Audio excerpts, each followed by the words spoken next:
Dragon Ball Z Burst Limit is a video game.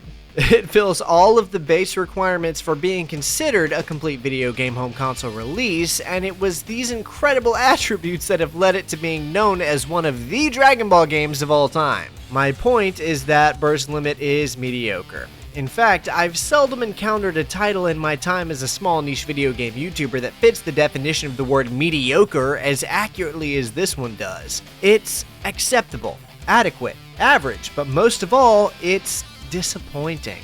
You see, there was a nearly 4-year time gap between the release of Budokai 3 and Burst Limit, and that's around 3 years longer than fans had to wait between the releases of the first 3 Budokai games. So although the Tenkaichi games that launched within that 4-year gap were spectacular, there was still a massive fanbase excited to see a new game in the more traditional fighting game style of the Budokai trilogy. And with the new console generation launching, the PS3 and Xbox 360, fans were more hyped than ever for what they could look forward to in this next generation Budokai series continuation. I mean, come on. Budokai 3 featured open world exploration, character progression, hidden dialogue encounters, and multiple sprawling story modes for a variety of fun characters ranging from Goku and Vegeta to Broly and even Oob. It was incredible, and with the developer's reputation of improving on every single new entry in the Budokai series, the hype was real. And then the game came out. Look, Burst Limit already gets its share of vitriol, and with good reason, but if you really think I'm about to sit here and talk negatively about this game for the next 20 or so minutes, well, you're right, so let's get started. Okay, I am kidding a little bit. I do want to try and examine what the game does right as well, and praise it where I can, but the reality is that this game released on the heels of the best run of Dragon Ball Z games we've ever seen. And it just wouldn't be fair or accurate to look at it through a lens that doesn't take the accomplishments of those prior releases into consideration. So I'll try to be fair, but sometimes fair is harsh. Also, let's get something out of the way right now. Dragon Ball Z Burst Limit is not Budokai 4 and never was. Although I think it was clearly intended to act as a sort of spiritual successor to the fan favorite Budokai trilogy, billed as a new step in the franchise on the next console generation, the fact is that Burst Limit feels like a totally undercooked Dragon Ball game when compared to the majority of its peers released on the previous console generation. I've said before that what should have become Budokai 4 ended up being split into 2 halves that would become the PS2 title of Infinite World, and of course, Burst Limit. But still, this was the first Dragon Ball game to see release on the 7th generation of video game consoles. Well, unless you count the Wii, of course, which is technically 7th gen, but you all know which consoles I'm talking about. With all of the extreme hype surrounding the supposed significant upgrades in both power and capability regarding the Xbox 360 and PS3, people were understandably very excited to see what kind of incredible new features they could expect to have when they bought this. Especially PS3 players at the time. I mean, that thing launched for $599 US. So people were ready to get their money's worth for sure. Speaking of which, this is the PS3 iteration of the game that you're seeing now, run through RPC S3, although so far as I'm aware, there's no real difference between the Xbox 360 version and the PlayStation 3 version of the game. Of course, since Burst Limit was developed by Dimps, it shares a very similar gameplay style to that of the Budokai games that most of you are already familiar with. That being said, producer Yasuhiro Nishimura expressed that they were developing Burst Limit as a Dragon Ball Z game rather than as a fighting game with a Dragon Ball coat of paint, stating, quote, "We want this to be a new expression of Dragon Ball Z, not just an extension," end quote. This goal is expressed through a new mechanic that allows for a much deeper cutscene integration into the gameplay itself than anything Dragon Ball fans had seen in a DBZ game at the time. I'll talk more about this later, but for now, let's jump in and take a look at everything that Dragon Ball Z Burst Limit has to offer, starting with its story mode, Z Chronicles.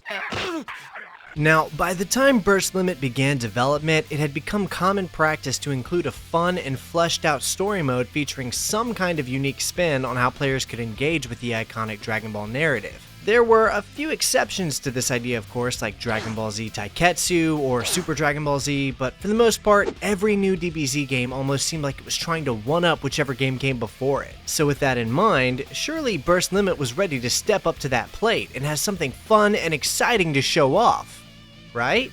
Unfortunately, that isn't really the case. The Z Chronicles is not a bad concept for a Dragon Ball Z game story mode, but it is what I would call uninspired, especially when compared to literally any of the other previous Budokai games. It's sort of reminiscent of how Budokai 1 handled its story mode in terms of sheer simplicity. There's no added mechanics or features like Budokai 2's board game or Budokai 3's exploration, nor are there any neat gimmicks like Infinite Worlds minigames. There's not even an attempt at theming the mode like we saw in the first Budokai Tenkaichi mode where you were trying to win battles to help restore Shenron's memory. It's just a basic menu for sifting through the available fights, and although I did find that disappointing, the menu in question is incredible to look at. I mean, so far as the look and aesthetic of a mission select menu, this is a great execution. But the content that lies within is, it just kind of feels like the bare minimum. Just as you would expect of a Dragon Ball game, Burst Limit Z Chronicles mode starts you off in the Saiyan Saga during Goku's first confrontation with Raditz, and goes from there. All missions are locked at first, but after each completion you unlock another battle all the way until you complete the saga, and then the next saga becomes available. Now, if you've played Burst Limit before, you probably already know what I'm about to say next, but this game only takes you from the Saiyan Saga to the end of the Cell Saga. There's two small exceptions to this that I'll get into later, but there is zero coverage of the Buu Saga or the GT sagas, and very minimal inclusion of the films. Now, I don't need to harp on this fact really, as I'm sure that it's little more than another result of this game clearly being rushed out the door by publishers, but this game was released a year after Budokai Tenkaichi 3 and almost 4 years after Budokai 3. I'm not blaming the developers for this, but I will blame the publishers since I'd be willing to bet that they're the ones responsible. Given how immensely content dense every game that came before this one was, this much content being absent feels really hard to accept. The game launched in June.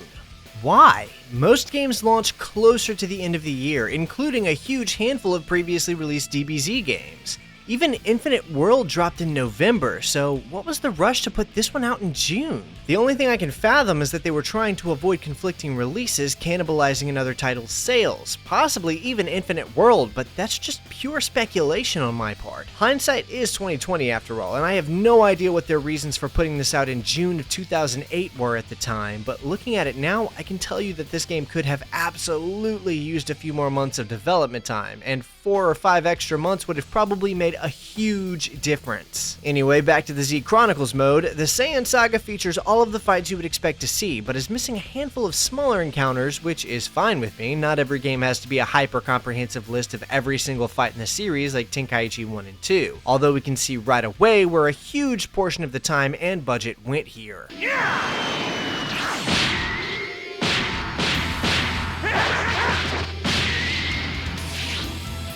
This game is saturated in cutscenes. I think it even has more cutscenes than Budokai 1 did, and half of that game was just cinematics. Nearly every single encounter has a pre- and post-fight cutscene with voice acting and animation, and a lot of it is pretty impressive to look at, admittedly. This is especially true when we get into the later sagas like Frieza and Cell.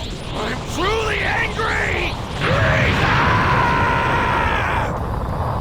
I won't for 1 second tell you that this isn't a complete spectacle. There's a lot of fights missing from the Frieza saga though, unfortunately, and it's kind of a meme on this channel at this point that I hate when these games shortchange Vegeta so often, but the game starts the Frieza saga with Vegeta's battle against Recoome, which means that a lot of his most iconic fights from the whole Namek arc are totally absent. In fact, the only 2 characters you fight other than Frieza across Burst Limit's coverage of the Frieza saga are Recoome and Ginyu. Unless you count Ginyu and Goku's body as a different character, but I don't. 75% of the Frieza saga is just fighting Frieza repeatedly across his various transformations, which, is kind of cool. I do like how in order to compensate for the lack of other battles in this saga, they really emphasize the power of Frieza's different forms, and how we get to battle a lot of them repeatedly. It does pay a certain respect to his character, but I think it's more so out of necessity due to not having had the time to include other characters than it is to uniquely hone in on Frieza's presence. There's no Birder, no Jeice. Well, Jace. Jace? Jace. There's no Goldo, Zarbon, Dodoria, or any other iconic fights from Namek.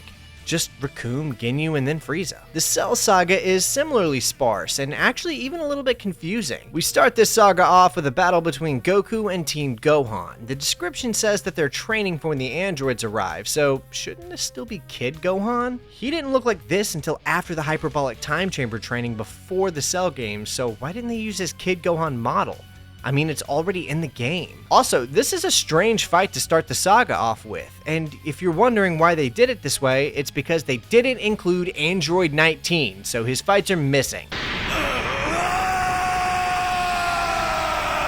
I swear, these devs hate Vegeta for some reason. After this filler fight, we go straight to Vegeta's fight against Android 18, and we don't even get to play as Vegeta here. We actually rarely get to play as him in this game, probably less than 5 times across the entire Z Chronicles mode. The reason for this is that the game opted to make you play as whatever character canonically won the conflict in each encounter so that when you win a fight, it's canonical. So since this game conveniently managed to not include most of the characters Vegeta defeated, we'll spend the majority of the game fighting him rather than playing as him. So if you're a Vegeta fan, then this is absolutely not the game for you.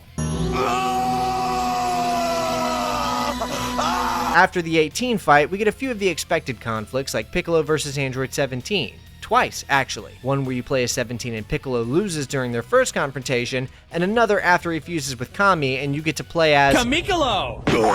When Cell shows up, we get a fight against 17 as first form Cell, and then a fight against Cell as Android 16, which is fun.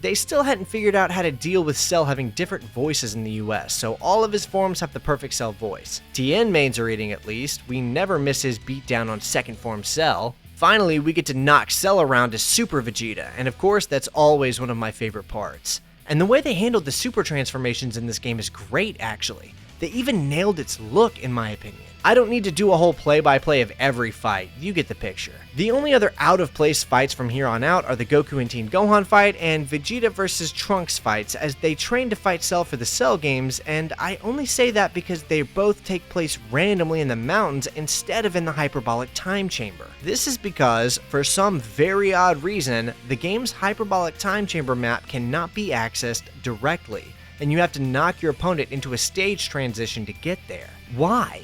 Why do they do it like this? Each map features a stage transition, but most of them just send you into a generic skybox map. Why does this one somehow throw you into the hyperbolic time chamber, but also space? I mean, it is just a video game, and visually this is actually pretty cool, so I can appreciate it from that angle. I just don't fully understand what they were going for by making their map transition where you're thrown into space have the hyperbolic time chamber set piece just randomly sitting there. Also, as a quick side note, I never realized how cool playing a Dragon Ball Z game with only the sound effects volume on actually is until I tried it while playing this one.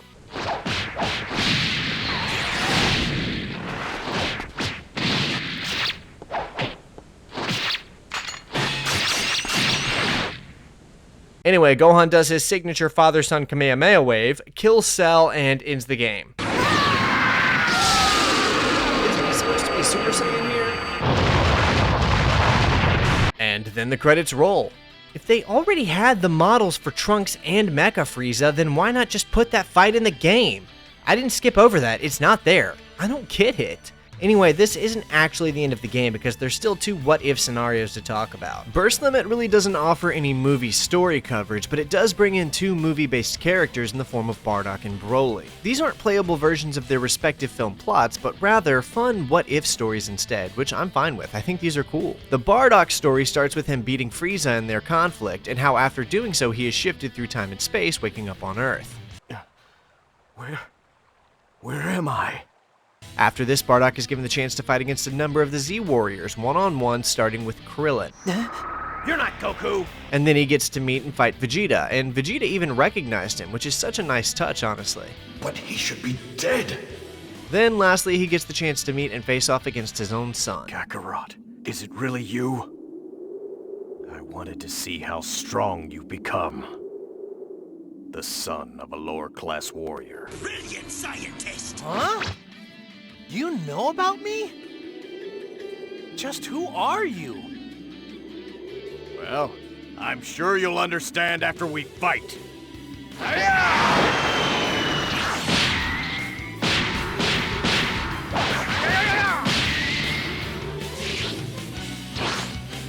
It's a cool series of little what-ifs, and the game's heavy focus on the quality of these cutscenes really has a chance to shine here as we see well-animated and visually interesting cinematics to go along with these scenarios. Honestly, this made me feel like an entire Dragon Ball game of what-ifs that had such well-done cutscenes would be a great time. Okay, ready for some more? What? It's the legendary... You were just a little baby with a power level of 1. No one thought you would amount to anything. And now, look how strong you've become. Huh? We'll fight again someday. Somewhere. And then of course we've got the Broly What If, which is very similar in concept to the Bardock one. You play as Broly across a series of fights on Earth, again starting with Krillin. Insect. It's nearly the same as the Bardock What If in terms of progression, except we don't start by fighting Frieza, and we get to fight against several more characters including Team Gohan, Piccolo, and Trunks. If I let him live, he'll destroy the entire universe. But other than that, it's very much the same. Hey, freak! Just what do you think you're doing? I will be the one to defeat Kakarot!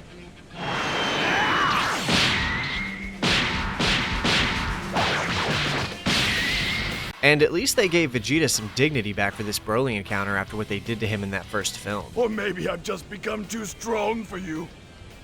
I won't let you die so easily. Fine. You will now face the Saiyan Prince Vegeta! I also like how they gave Broly some of his cognizance back too, by giving him a few brutal lines instead of having him just yell Kakarot repeatedly. I'm pretty sure it was the earlier games that gave people the impression that classic Z Broly was a mindless brute. Kakarot, I am going to tear you apart. This place will become your grave! All that's left is the planet itself. I'm going to destroy this pitiful universe. Except, of course, they have Goku become a Super Saiyan 2 to imply he wins, which is kind of a shame and undermines the uniqueness of the ending, but whatever. And that's everything Z Chronicles has to offer. It's probably one of the weakest story modes that a major console Dragon Ball game had seen in several years at that point, but it's actually still not terrible. It's just disappointing, and that sentiment only intensified when I decided to go jump into the other content offerings that Burst Limit had. Let's just say it's kinda burst limited. First off, there's no World Tournament mode, which is a bold choice for a Dragon Ball game.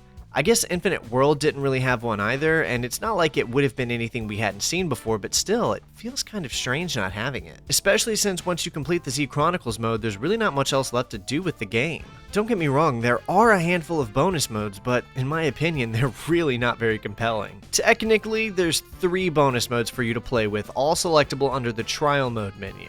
As one might expect from the name Trial Mode, the 3 extra gameplay types are designed to test the player against different variables throughout their fights. When you start off, you only have one of these options unlocked called Survival Mode, but don't get excited because both of the other modes are unlocked by just playing the preceding mode to completion regardless of if you win or lose, so I feel like locking them at all was kind of pointless. The concepts here are dead simple. In Survival Mode, you're tasked with selecting whatever character you want to play with and fighting your way through 100 opponents to achieve victory, with each battle getting harder as you progress. This was a very poor decision for 2 reasons. The first being that this game only has 21 characters in total, not counting transformations. So you have to just beat the same roster of character more than 4 times in a row if you want to win, and it's just not very fun. The second reason is that in order to compensate for having a slow difficulty raise across these 100 battles, they just dumbed the AI down to cataclysmic levels of useless in the earlier fights. What is even the point of having so many battles then? You're just wasting the player's time. Surely there's a balance between this and Infinite World, right? Survival mode should have been 21 battles long, started with Yamcha and ended with Broly. Filling it up with 100 characters is something more fitting of one of the Tenkaichi games than this. Once you complete the mode, win or lose, you'll unlock the next mode called Time Attack mode.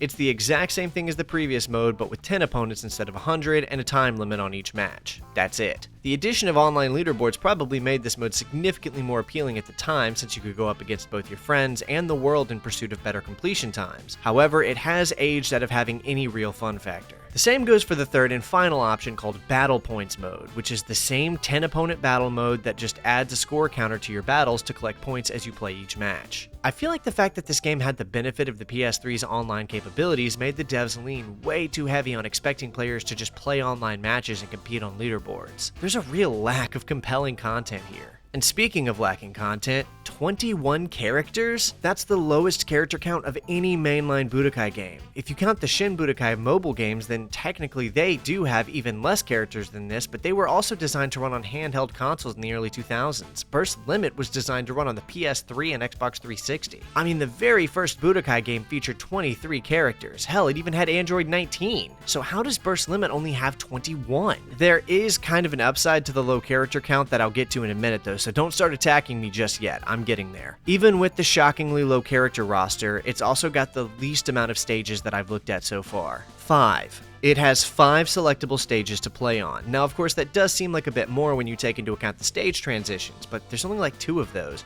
And then when you factor in the 2 destroyed planet variations, that makes 9, 2 of which you rarely see. This isn't terrible. I'm not trying to sound negative or come across as complaining. I'm just pointing out the reality that this all feels like the minimum, the least they could have done to call the game complete and ship it out.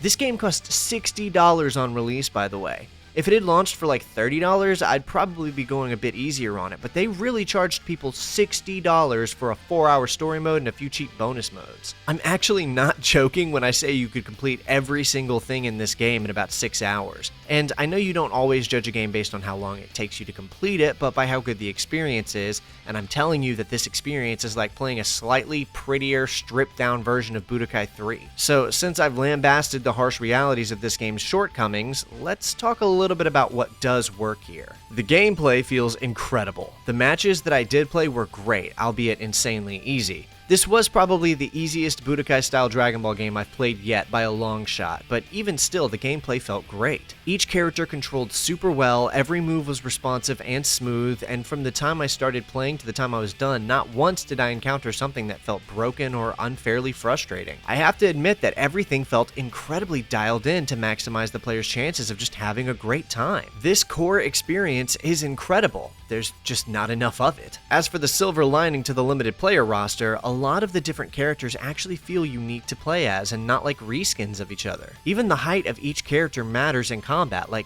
Krillin's shorter stature or Broly's massive character model. That said, a few of them do feel pretty similar to one another, with even Bardock feeling almost the same as playing Goku. This isn't Street Fighter or Tekken, the characters are all still fairly similar to one another and not nearly different enough to justify having so few of them. But I'm just saying that the effort to make the characters feel distinguished hasn't gone unnoticed. Not to mention that all of the characters have interesting alternative color schemes, which for some reason made playing as them feel so fun to me. I loved seeing Vegeta in a black and red version of his classic Saiyan armor while also in his Super Vegeta form. I can't explain why this is so cool to me. I would love to have this exact color scheme become a mainstay alternative color scheme for him. Oh yeah, and I have to mention that the new key system is completely broken. You don't have to charge your ki anymore, which does so much to improve the fast-paced nature of the gameplay flow here. It's constant momentum from the start of the match to the end because your ki recharges itself and basically only gets depleted from using an ultimate attack or a teleport dodge. You can technically just spam super moves, but doing so won't get you very far since they're so easy to dodge. You've got to implement them tastefully into the combat for them to be effective. I feel like in an actual PvP match, this might be broken or abusable, but against this game's AI, it was fun to just crush them with super moves whenever I wanted. There is a fatigue system here very similar to Infinite World, but seems to work way better than it did in that game. I rarely had to worry about it unless I was using the game's hyper mode to deal extra damage or knock an enemy into a stage transition or a quicktime event, which are beautifully animated by the way. Love how good these look. Even the beam struggles are back and just completely gorgeous to look at, but they seemed kind of hard to trigger and I didn't see very many of them across my time with the game. Now there are a couple of new things that make Burst Limit feel unique from the other Budokai games, and one of them is the new drama set piece system. After just an hour of playing through Z Chronicles, I could tell that this was the system the devs were hoping would set Burst Limit apart from its predecessors. This was the new thing that would cultivate a unique and exciting Dragon Ball Z experience unlike what fans had seen before. But for me it just didn't land at all. I feel like this drama system is very interesting and very creative conceptually, but also just ended up being super annoying in execution and constantly shattering my combat flow. I'd be getting interrupted multiple times in every match by these little cutscenes. The idea here is that once a certain variable is met, like dropping below a certain HP level or hitting a particular move or dodge correctly, the game will stop temporarily to play a little cutscene to make the match feel more like an epic battle from the anime. You can even select which of these little drama set pieces you want to have on your character later on to customize your gameplay experience, since you can no longer customize or edit your characters anymore. It's a cool attempt at something new, I'll give them credit for trying, but it doesn't pan out very well at all in my opinion, and is a very poor replacement for all of the things that have been cut out instead, like the aforementioned character progression system. Part of this drama system is a new partner mechanic, which allows you to select any partner for your character that can come in and save you from certain attacks and help you out during combat. I actually kind of like the whole partner idea, to be honest, but it feels too deeply integrated into the overall drama system, which makes even more interruptions mid-match. If you use the partner system by itself and remove all other set pieces, then it can work out okay, I think, since you'll be interrupted way less, but overall, stopping a fighting game mid-match to load in and play a 5-second cutscene just isn't a very good idea. But those cutscenes do look great when they appear. In fact, the whole game looks really good. The level of detail and fidelity on the character models, environments, and even the user interface menus is all incredible. The super attacks, though, are where this game's graphical upgrades really shine. The color and execution of every key blast pops and saturates the screen in an explosion of beautiful spectacle. Graphically, the whole game just looks really good, except for this weird filter that seems to be smeared across everything. You guys see this, right? What is that? Why is there like a layer of Vaseline poured across literally everything? This has to be some kind of post-processing effect, right? I'm really not sure what it is, but I know I'm not crazy. Other creators like Neosci have even pointed it out before too. If anyone knows what this is, feel free to drop a comment.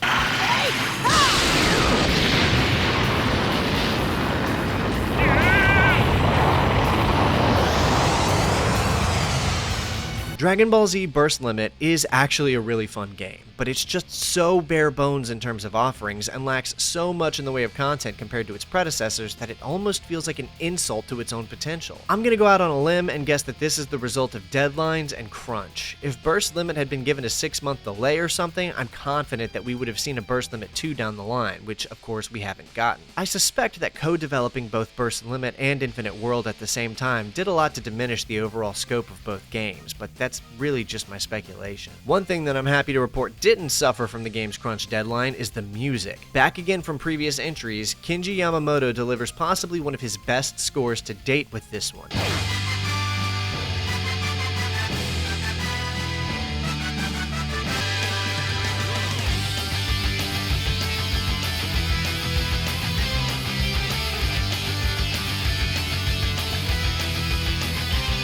Sometimes I get the feeling she's watching over me. The songs are all undeniably bursting with that hard rock DNA that made the previous Budokai games feel so energetic and exciting to play. But I actually think some of the tracks featured here are better than anything we had in the earlier games. Tracks like Hatred at 2 Power, Battleholic, and Raging Evil are all such powerful and emotionally charged battle tracks that do a lot to complement every fight we hear them in. This soundtrack feels like one of the main driving elements within the game that wanted to show off that this was the first of a new generation of Dragon Ball games at the time. Despite how critical I've been about the game in this video, it is still a really tight-knit experience, and was still received reasonably well on release, with the PS3 version of the game showing a 71 on Metacritic and the 360 version a slightly better 72. Reviewers generally enjoyed the game, although from what I could find, it seems like a lot of them shared many of the sentiments you've already heard. Lack of innovation, bare-bones content offerings, overpriced $60 cost, you get the idea. Burst Limit isn't a bad game, it's just a disappointing one. I really can't see myself recommending anyone try this game out with so many other better Dragon Ball games out there. Hell, half of the ones on just the PS2 are better than this by way of content and intrigue alone. The one exception I can think of is if I met someone who loved Dragon Ball, wasn't very good at video games, but still wanted to try and play a Dragon Ball game. In that one specific instance, I think that this would probably be worth recommending because it is a pretty fun game. All things considered, it's not even a bad way to get an interactive version of the DBZ story, and given its very very forgiving difficulty, it could make for a great gateway into the world of DBZ games for someone who might not be very adept at them yet. But for anyone even passingly familiar with Dragon Ball games already who may have skipped over this one, there's probably nothing here for you that you either haven't seen or can't get a better version of elsewhere. I get the feeling they were hoping for this to be like a new Budokai 1, a sleek and simplistic new foundation with which they could build more upon later. Like a repeat of how they handled the first Budokai trilogy, I wouldn't be surprised if they were hoping to spend their time keeping burst limit content light to focus on making the game itself play super tight and then use that base to release a sequel loaded with more content. At its core, Dragon Ball Z Burst Limit had the potential to be an incredible Dragon Ball game, but for whatever reason, be it limited development time, lack of scope, or whatever, after the 5 or so hours it'll take you to get everything you can out of Burst Limit, I'm sad to say that you'll probably just walk away having been left wanting.